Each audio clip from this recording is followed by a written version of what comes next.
Hello everyone, this is Ryan Bernard, Game Director on Tom Clancy's The Division.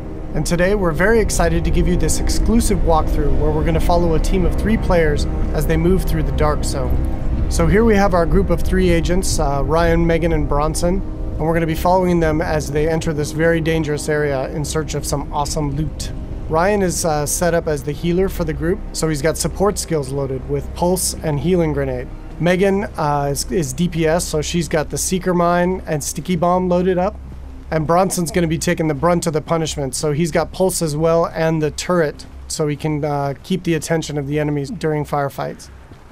After the virus broke out, the Dark Zone was originally set up as a quarantine zone in the middle of Manhattan to contain the sick, but things rapidly went out of control, and there was a massive blackout and the military had to evacuate. They had to leave their most powerful gear and weapons inside the Dark Zone, so this loot is extremely valuable to you as a player. But this also means that it's the most dangerous place in the game.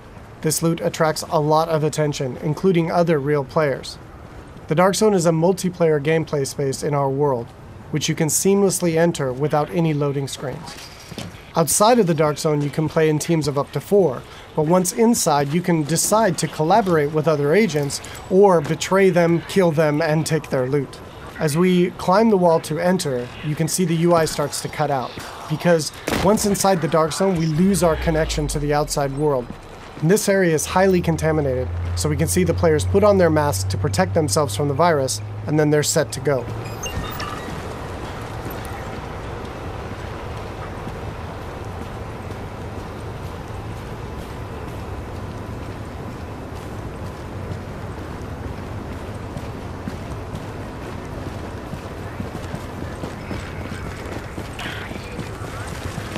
Okay, now we see our group is coming up on some enemies up ahead. As we get closer, we can see that these are actually part of the Rikers faction. And this is a group of convicts which, after the virus broke out, escaped the prison and have flooded into Manhattan to take advantage of the chaos. Here we can see Megan does a pulse, which gives the group information about what enemy types and levels that they'll be facing. And then we can engage. As you can see here, Bronson's going to go up right on top of him and take point, so he can take the attention of the enemies and draw aggro, and we can support him from behind with healing grenades, as you saw there, and covering fire. Using covers in the divisions is really important. You're going to be seeing the agents here as they move around flanking the different enemies, moving cover to cover, using height elevation to their advantage, and really trying to make sure that you're not exposed at any time, because when you're out of cover, you take a lot of damage from enemies. And it looks like we've only got a couple Rikers left here, and Bronson is really taking his role to heart and pushing right up into their face. And they've cleared him out. And here you can see Bronson's actually been a little bit too hardcore on this, and he's in what we call the down state. So since they're playing in a group, Ryan can head over and actually revive him so he doesn't die and need to respawn and run back to his group, and he can get right back into the action. And here we can see that Ryan's actually found a loot crate. And he's gotten extremely lucky and has gotten a legendary drop. But as we can see, it's actually contaminated. All gear and weapons in the Dark Zone are contaminated, and they need to be extracted before they can be actually equipped by the players or agents in the game. So in order to do that, our group is going to move to a nearby extraction point in Bryant Park. Once the group is inside an extraction area, they'll need to shoot up a flare which calls in a helicopter. Then they need to hold tight for 90 seconds and extract their goods. Alright, now we see our group has come across a different group of enemies, and these are the Cleaners. Cleaners used to work for the city of New York, but they got trapped on Manhattan when the quarantine was declared, and they've lost it. They want to, in their own minds, clean the city from the virus by burning anything and everything in their path, dead or alive.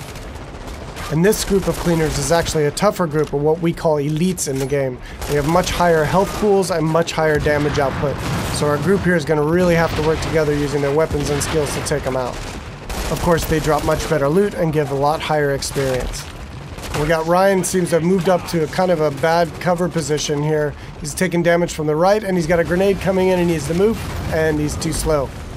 So he's going to need to top himself off with a nice self-heal. Alright, so now we've dealt with the Cleaners and we can move on towards the extraction area.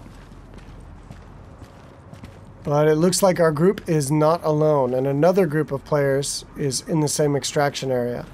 In the dark zone, it's very important to find out player intention relatively quickly, whether or not they're a friend or foe.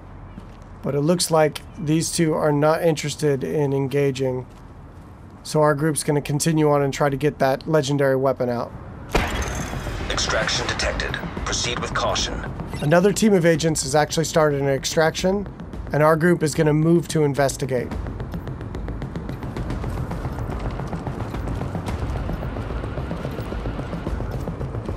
And as they come around, we do indeed see that an extraction is taking place, and they got about a minute left on their timer before the helicopter shows up. But we don't see the extracting team.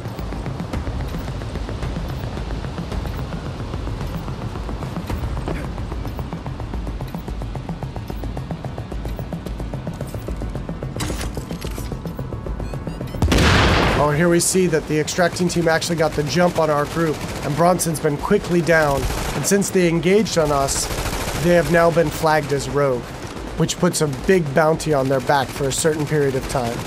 Luckily, Bronson was able to make it back to our group, and we were able to quickly revive him and get him back up into the fight. And now we've got some PvP chaos happening. And here we see Ryan throws out another healing grenade to heal up both of his teammates as they're flanking around to the left to try to get better position on these rogue agents.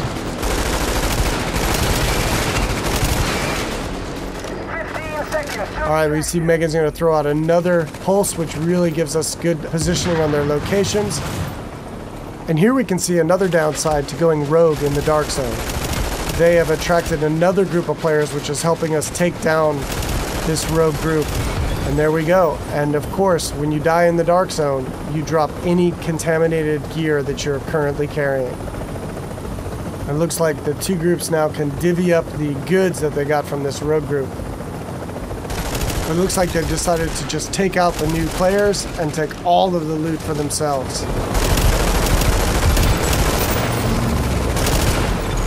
You are attacking friendly forces. Rogue protocol initiated.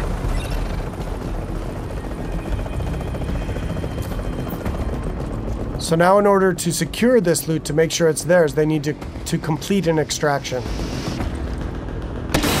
So now our team has 90 seconds to control this area and to stay alive to get their loot out when the helicopter arrives. And you can see them fanning out into good cover positions here in case any other players come into the area or those groups that we engaged come back.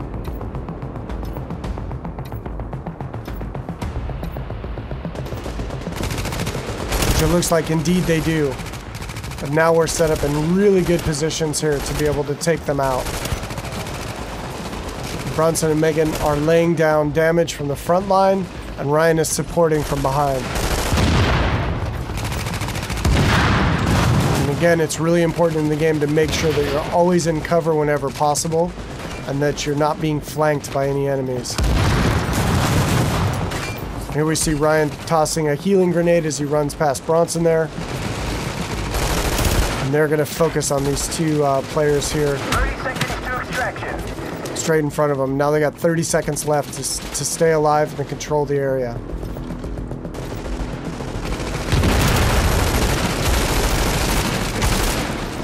And that was some nice coordination there. It looks like a double kill coming off.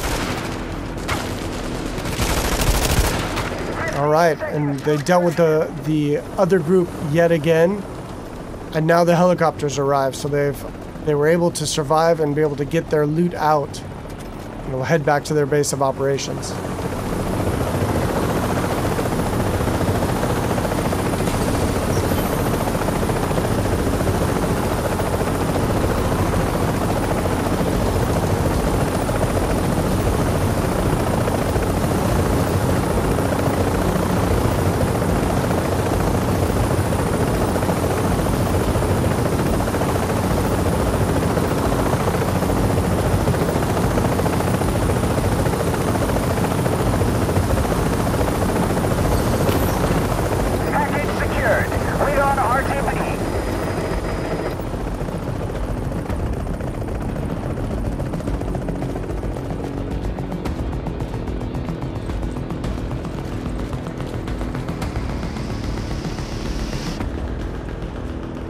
Now we can see the group is still flagged as rogue, and they're a very juicy target for other agents in the area.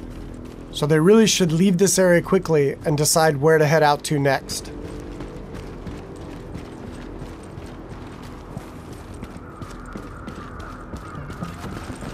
Alright, so that's it for today. I hope you enjoyed a little glimpse into the gameplay inside the dark zone of Tom Clancy's The Division.